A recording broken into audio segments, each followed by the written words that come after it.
Great morning, holy brothers!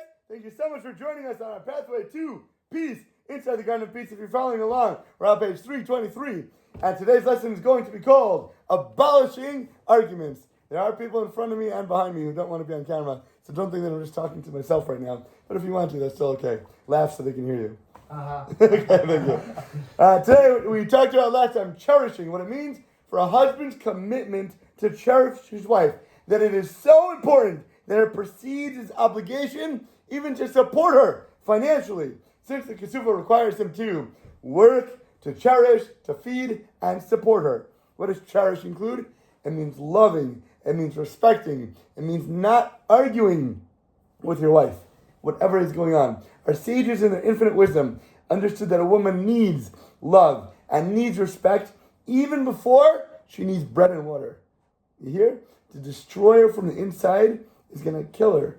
And they have so many emotions, they have so many hormones that run through their body. It's not by accident. God designed them this way specifically to be able to react radioactively when something happens inside the home. Even if a husband gives his wife an unlimited budget, he says, here's the checkbook, here's the credit card, go get whatever in the world you want. But if he fails to give her any love and respect, he's starving the soul that she is. Suffering emotionally is malnutrition for her, and she loses all the joy, and her life is not worth living with such a type of guy. Even if she is getting what she wants physically, it doesn't matter in the end of the day. Sorry about my allergies. Cherishing a wife means that there are never any what? What are the two rules? In the back? No comments? I know. He doesn't want to have his voice on camera. Criticisms as well, because then you'll know who he is. Comments and criticisms are out of here. No matter what is going on, forget talking something negative to her. And that's obvious. But even commenting something plain that's parav can lead to a huge argument, especially with your wife. And if you've been married for any amount of time, you can understand what that means. Certainly not exposing her to any of your anger, to any of your verbal abuse. You do not argue with a person that you absolutely cherish and love. If they're the most important thing to you in the world, why would you want to set them off? Why would you want to bring something into your home that's going to cause a fight back to you? It's not worth it. If you thought 5 steps ahead and you saw what kind of comeback she's going to have, and then it's going to anger you more, and then you're going to go back and it explodes and it reverberates back and forth till it shoots out the chimney, and then you can go back, hindsight is 20/20. Like, of course I never would have said that thing if I knew that I was going to be in the doghouse for the rest of the day, for the rest of the week, for the rest of the month. Because they carry this stuff with them. Guys, they can shrug it off their shoulders. When they say something bad to me, somebody explodes in shul, whatever it might be, guess what? The next day, they can be best buddies. They can be hugging, they can be sitting together, they can be sharing a beer. But your wife is going to carry that with her. She's not your guy. She's not your bro, yo. You got to make sure that when you treat her in a totally different type of realm than you would your friend. When a husband cherishes his wife and he compliments her incessantly, tells her how amazing the food is that you cook. Thank you for all the time you put in, because I know you have such a busy schedule, and look what you're able to do, and I really appreciate it tremendously. He ignores her faults, even if something is wrong, or the fact that she did cook it, and maybe she left an eggshell, and it got into the cholent, or it got into the kishka, or it got into the, what is it called? Kugels, thank you very much.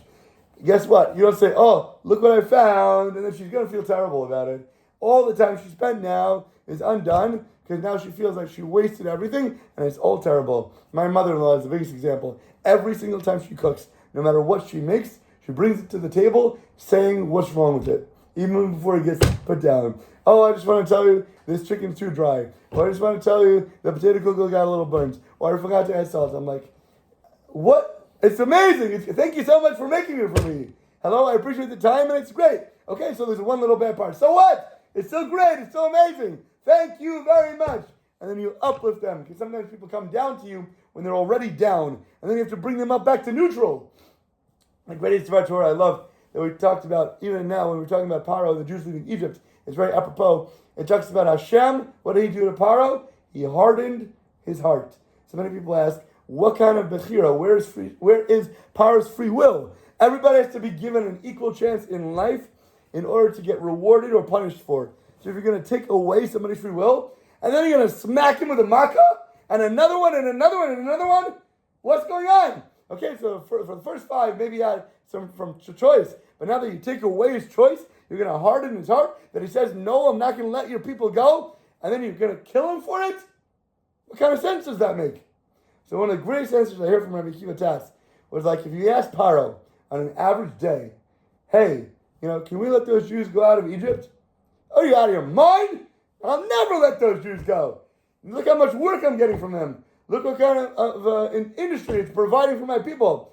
Having the Jews as slaves was the best thing that ever happened to me, that ever happened to my kingdom, and the entire land. There's no way ever, no matter what, I would let those people go. So now, God brings a mock and he destroys everybody in Egypt. He brings these plagues, he brings these lice, he brings this hail, he brings these boils, and all of a sudden Paro has a gun to his head.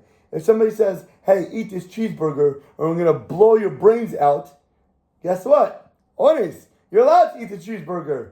Absolutely, you don't die for it. So here Paro has a gun to his head, and you're going to say, hey, let the Jews out or your brains are going to become part of the pavement on the streets.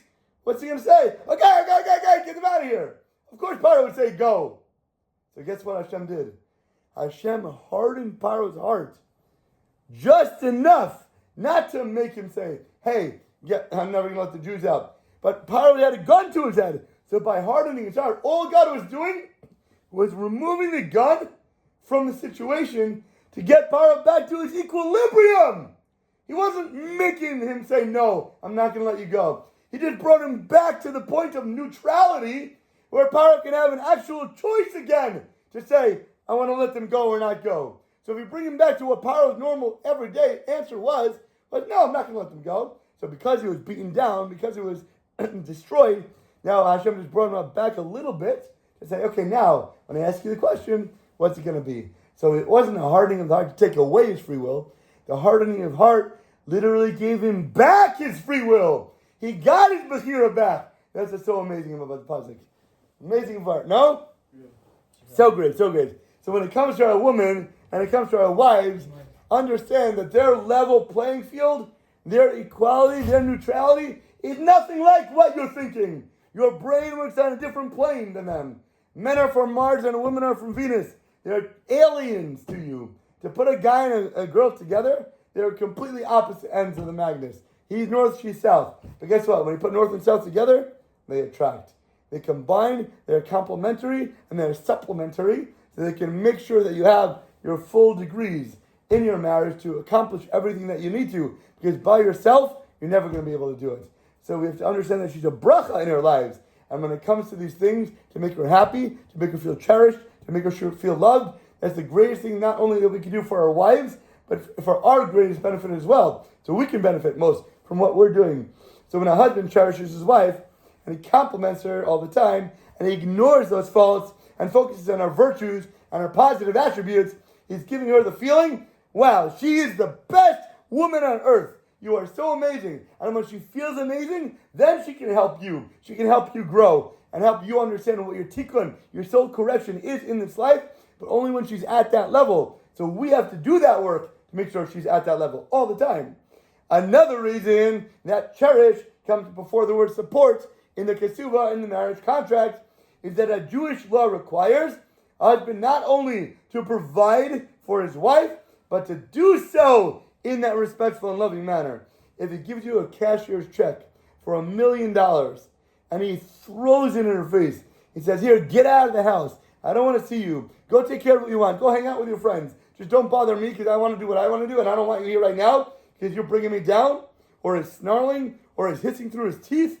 It is worthless to her. What do you think is going to happen when she buys a purse that makes her happy with the money that you're giving her, you're berating her with?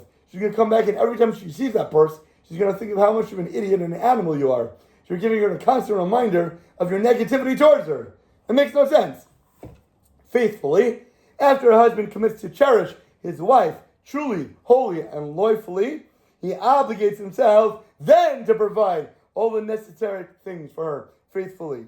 Faithfully means that it's not just a word that comes out of your mouth, but it's a real solemn commitment and a swear to her.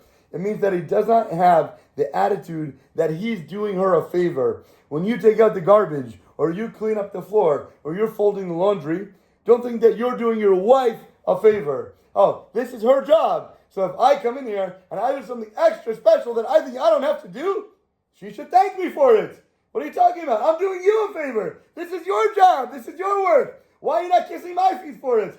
I'm taking away something, an extra burden that you don't have to do now. And now, why are you not appreciating it? What's wrong with you? For in this condition, she agreed to marry him. Faithfully reminds the husband of the very first words that are written at the top of the Kesuvah. It says what? You know what it says? With divine assistance. Before anything else from the Kesuvah. Like we talked about when the kids were young, they teach them to write on top of the page, the Beis Samach Daled, B'Siyata D'Shmaya, or Be'ezer Hashem, that everything we do is from Hashem and through Hashem, for without Him we're nothing. So the faith, or the absolute emunah, the understanding that you have, your basic foundational faith in God, is the best way to invoke His assistance for what we are going to need to do. There are so many times in the marriage, there is going to be hard, it's going to be tough, there are going to be bumps along the road. So don't think that I'm so amazing. I've read this book how many times? I've listened to Eliezer's classes over and over again. And yes, it's going to give you a huge boost. And it's going to give you a good push in the right direction. But if you're not praying every day, every single day, to ask Hashem for help in this area, you're going to fall, you're going to fail. The primary requirement of a husband is that he be a man of emunah, first and foremost. That's why it's written on the top of the page, before anything else in the rest of the document. All his commitments, his food, all their clothing, all the necessities, even the conjugal rights, should all be fulfilled in a faithful manner with God in your life that is leading you how to act with your wife. A good husband must constantly reinforce this emunah over and over again. Emunah enables him to weather life's difficult tasks, to strengthen and encourage his wife, to promise her whatever she wants. Guess what? Even if you don't have the means, even if you don't have the money, and she wants that car, she wants that brand new dress, or she wants that gorgeous giant mansion of a house, and you don't have that in your budget right now, what do you tell her? She's delusional? She's living in an imaginary world? There's no way you can afford it? Who is the one that gives you all the money in the first place? If Hashem is telling you to listen to your wife and your wife is asking you for something, you got to believe it's coming straight from Hashem. Don't worry at the fact that you don't have a physical means right now. I promise you and I guarantee you, if you're doing what Hashem wants by listening to your wife, He will give you exactly what you need, plus more so, exponentially, to be able to fulfill what He wants you to do. What she's asking of you, to fulfill that request, and to avoid showing her a worried or troubled look or countenance on your face. Don't show her that you have problems in your life. Don't think that you have an issue at work, that you're not getting the next paycheck coming in, or where your clients or patients are coming from. She should never have that kind of burden on her shoulders because you're lacking in your emunah. She should never feel that he's shirking his responsibility and what he's obligated to do, what he signed up to do, and what his role as a person for a tikkun in this world. The mission in life is to come close to Hashem. If you're doing that, especially through your wife, you're going to succeed in life in everything that you do in your marriage, and you're going to succeed in your role and purpose in life by means of connecting, coming closer to your Creator, which is exactly the reason that we're here in this world for. So she's going to help us get exactly to the place that we need to be. But by doing so, in doing so, through it, we have to be treating her respectfully as well, with warmth, with love, with real emunah, with understanding that God is here for you at every second of your life. In the way that she's acting to you, what is my message now? How am I going to use this to grow, to be a better person for myself, to be a better person for her, and to come closer to Hashem in my life through everything that I do. So use marriage to be able to use that for everything else in your life, to have an example for as well. And with that, have an awesome day, Cicely. Amazing rest of your day.